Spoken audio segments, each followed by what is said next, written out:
Halo semuanya, terima kasih sudah klik video ini. Mimin doakan semoga kalian selalu diberi kesehatan dan selalu berbahagia. Di video ini Mimin akan membahas lanjutan anime masal yang diambil dari versi manganya. Jadi bagi teman-teman yang hanya ingin menonton dari animenya saja, Mimin sarankan untuk berhenti menonton sampai di sini. Namun jika teman-teman pengen tahu spoilernya, maka kalian sudah menonton video yang tepat.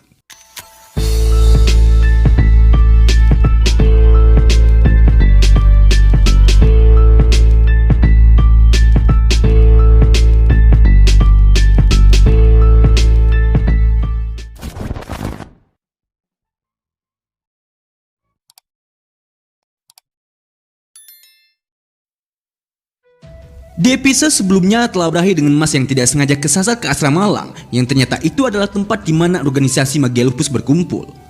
Hingga di saat Mas bertemu dan bertarung melawan Abel yang merupakan pemimpin dari organisasi Magia Lupus tersebut, pada akhirnya Mas pun berhasil menunjukkan siapa yang terkuat di antara mereka hanya dengan menggunakan kekuatan fisiknya saja.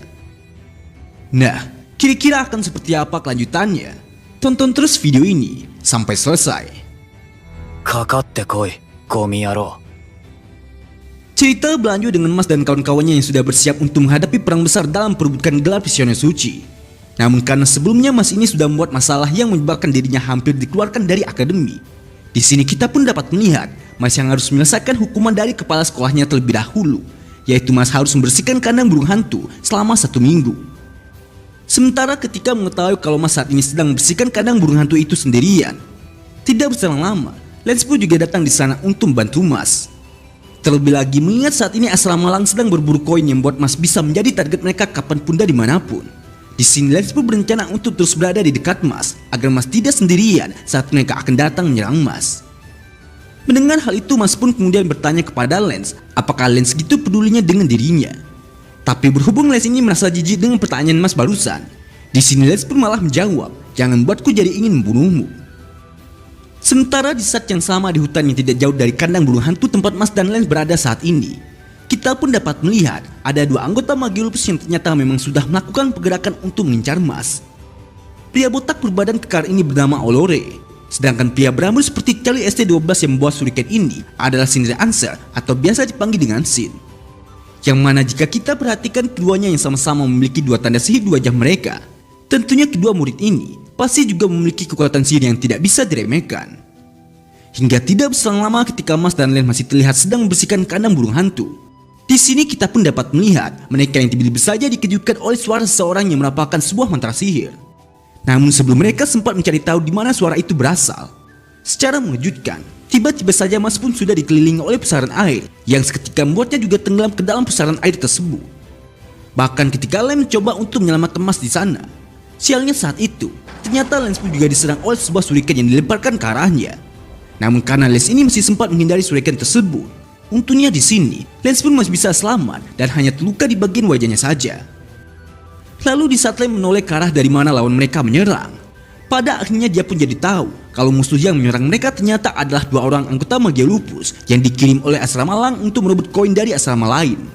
Kedua murid ini memberitahu kepada Lens bahwa mereka adalah taring ke-6 dan taring ke-7 dari Magia Lupus. Dan berhubung menurut mereka tidak ada seorang pun dari asrama Adler yang pantas untuk menjadi Visioner Suci, maka di sini mereka pun sengaja menantang Mas dan Lens untuk bertarung dengan pertaruhkan koin mereka masing-masing. Sementara di saat perbincangan serius itu sedang terjadi, di lain sisi kita pun dapat melihat Mas yang dengan konyolnya berusaha mengatakan kepada mereka bahwa dirinya tidak bisa berenang.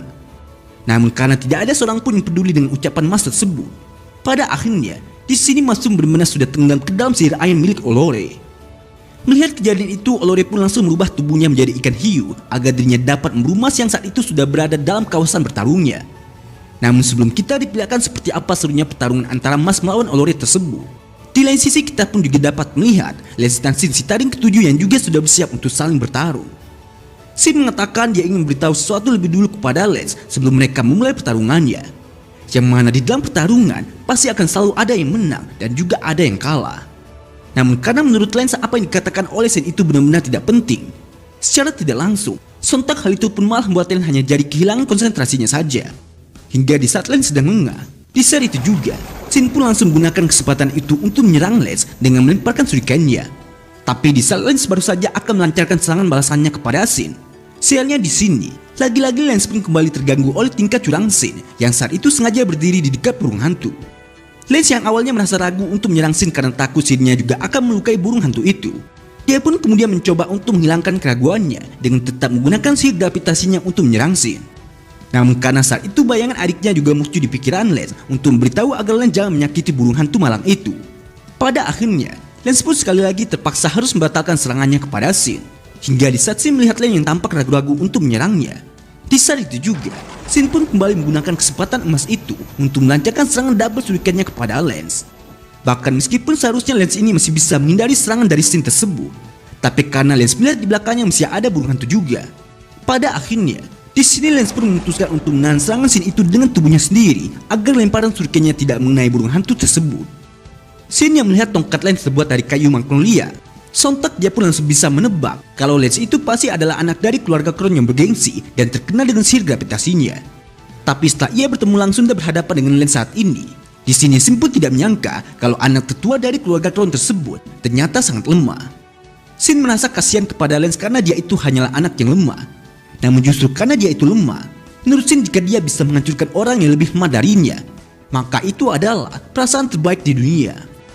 Shin mengatakan dia tidak bisa menilai diri sendiri tanpa menilai orang lain terlebih dahulu. Jadi agar kita dapat mengetahui keunggulan dari kita, tentunya harus ada orang yang berada di posisi bawah. Dan karena itulah, tujuan kau ada adalah untuk membuktikan kalau kami lebih baik darimu. Kasihan sekali, sekarang waktunya mengakhiri ini. Setelah itu Shin pun langsung saja menyerang Lance dengan melemparkan 3 shuriken berkecepatan tinggi ke arahnya. Namun sebelum shuriken itu berhasil mencapai Lance, secara diam-diam, ternyata Lance pun sudah lebih dulu menggunakan sihir gravitasinya untuk memindahkan semua burung hantu yang ada di kandang itu ke tempat yang lebih aman. Hingga di saat tidak ada lagi yang bisa menghalangi Lance untuk menggunakan kekuatan sihirnya. Di saat itu juga, Lance pun langsung saja menunjukkan kekuatan sebenarnya di hadapan Shin dengan menghancurkan semua shuriken yang telah dilemparkan kepadanya. Sementara ketika Lance melihat Shin yang tampak kebingungan kenapa burung hantunya sudah berpindah, sembari menunjukkan tatapan merendahkannya untuk Shin. Di sini Lance pun memberitahu kepada Shin bahwa dia yang sudah memindahkan semua burung hantu itu karena mereka menghalangi. Mendengar hal itu Shin pun akhirnya jadi sadar ternyata alasan Lance tidak menyerang balik sebelumnya adalah karena burung hantu itu. Namun karena Shin ini juga merasa diejek oleh tindakan Lance barusan. Di saat itu juga Shin pun kembali melancarkan serangannya kepada Lance dengan melemparkan shuriken dalam skala yang jauh lebih besar daripada sebelumnya. Tapi meskipun menurut Shin serangannya kali ini adalah serangan terkuat yang dia miliki, pada kenyataannya di lain sisi Lance pun masih dapat menghancurkan shuriken tersebut dengan mudah. Hingga di saat yang sama, Shin pun juga langsung ditumbangkan hanya dengan satu serangan saja. Shin yang saat itu tidak bisa berdiri lagi setelah terkena serangan gravitasi dari Lance barusan. Di dalam benaknya dia pun bertanya-tanya, kenapa? Padahal kami sama-sama pengguna sihir garis ganda. Tapi kenapa dia jauh lebih kuat dariku? Lalu sembari menatap Shin yang sudah tidak berdaya, di sini Lance pun juga ingin berkata, sepertinya kau bertarung untuk membuktikan kalau kau lebih baik dari yang lain. Tapi aku berbeda, aku harus bertarung demi adikku. Biar ku beritahu sesuatu yang penting kepadamu. Tukang rundung egois sepertimu tidak akan punya kesempatan untuk melawan seseorang yang bertarung demi menyelamatkan adiknya. Sementara itu tidak berselang lama setelah Lance berhasil mengalahkan sendiri si taring ketujuh magia lupus. Di malam harinya di tempatnya yang berlokasi di Asrama Orca, kita pun dapat melihat ada salah satu anggota magia lupus lainnya yang juga ingin memburu koin dari seorang master magma bernama Rhodes Ames. Rumor mengatakan Rhodes Ames adalah petarung terbaik yang dimiliki oleh Asrama Orca. Namun di saat dirinya bertarung melawan penyihir bertopeng dari magia lupus, pada kenyataannya, sepertinya hal itu memang hanya sebatas rumor yang telah dibesar-besarkan saja. Karena penyihir bertopeng ini dapat mengalahkan Rhodes Ames dengan mudah dalam waktu yang singkat.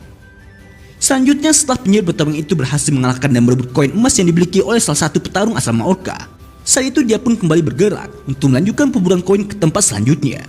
Namun sebelum kita diberitahu kira-kira siapa yang akan menjadi target si pengguna sihir bertopeng ini, terlebih dahulu kita pun akan diperlihatkan kembali seperti apa situasi yang terjadi kepada Mas. Yang mana di saat Olore baru saja ingin memburu Mas yang saat itu sudah tenggelam ke dalam pusaran air miliknya, sontak Olore pun langsung dikejutkan oleh sesuatu yang bergerak di dekatnya dengan kecepatan tinggi.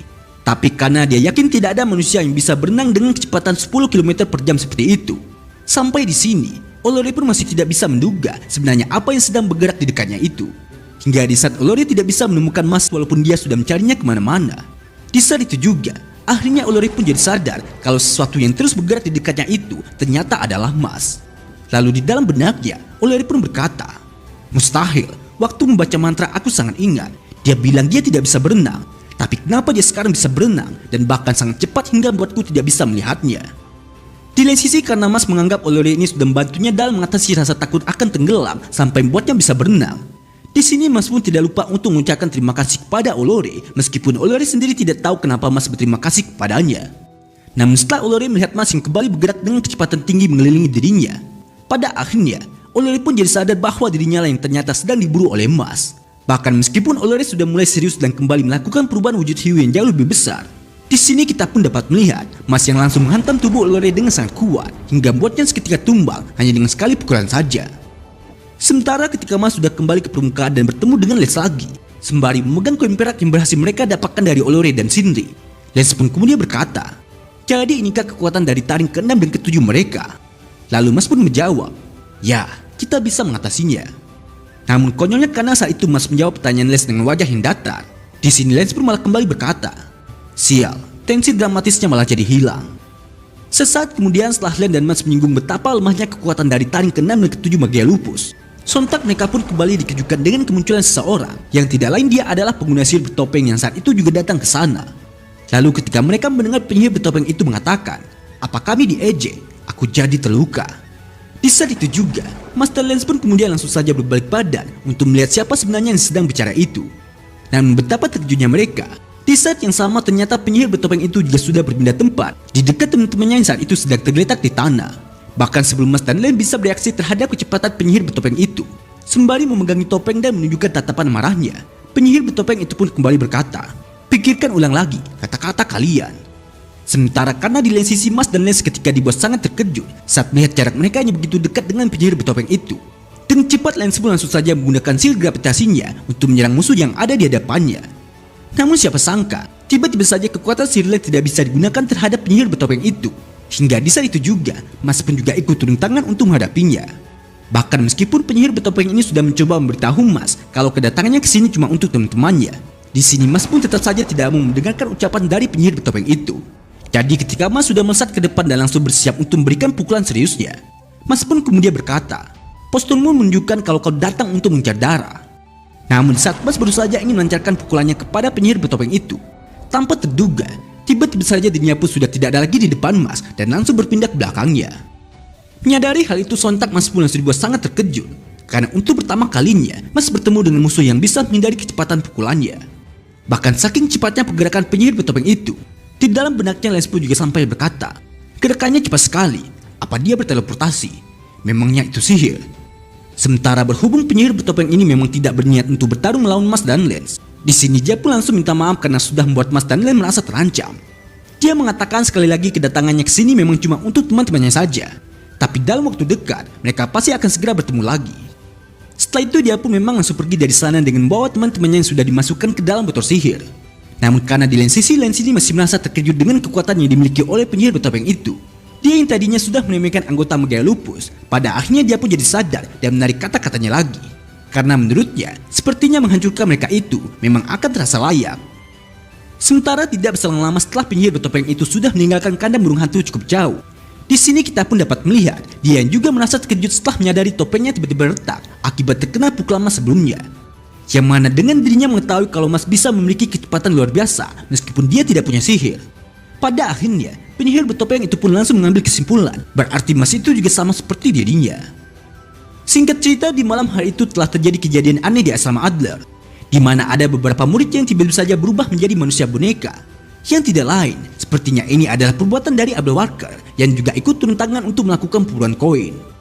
Sementara di keesokan harinya di dapur asrama Adler, kita pun dapat melihat Mas yang seperti biasa sedang memasak kue kering kesukaannya. Lalu berhubung di sana masih ada Lens juga. Di sini Lens pun tampak sedang menjelaskan kepada Mas tentang rank tertinggi Magia Lupus yang sepertinya mereka adalah murid top di sekolah. Lens yang mengingat dia sebelumnya tidak bisa berkutik saat berhadapan dengan penyihir bertopeng. Sontak dia pun jadi merasa tidak terima jika mereka hanya diam saja tanpa melakukan apapun. Jadi berhubung Akademi Eston sengaja membuat lokasi tiap asrama di tempat yang tersembunyi, maka di sini Lens pun berencana ingin mengajak Mas untuk segera mencari tempat persembunyian mereka dan merampas kembali koin dari mereka.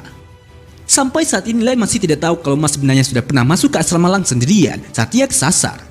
Namun daripada menceritakannya kepada Lens, di sini Mas pun lebih peduli untuk menyiasakan memasak kue krimnya saja. Lex pun kemudian memberikan sebuah jubah yang ada logo adanya kepada Mas karena Mas sudah diakui selama sebulan. Tapi di saat Mas menerima dan ingin memakai jubah tersebut, lagi-lagi Mas pun kembali menunjukkan sikap konyolnya yang malah memakai jubah itu di kepalanya. Dan di akhir cerita, kita pun dapat melihat Lemon yang tampak buru-buru datang menemui Mas dan Lex untuk menyampaikan bahwa ada sesuatu yang gawat mengenai teman mereka yang bernama Tom. Nah, jadi inilah keseluruhan cerita dari video Marcel kali ini. Terima kasih buat teman-teman yang sudah nonton sampai selesai. Kira-kira akan ada keseruan apa lagi setelah ini? Tetap nantikan update video lanjutannya hanya di channel Onobe.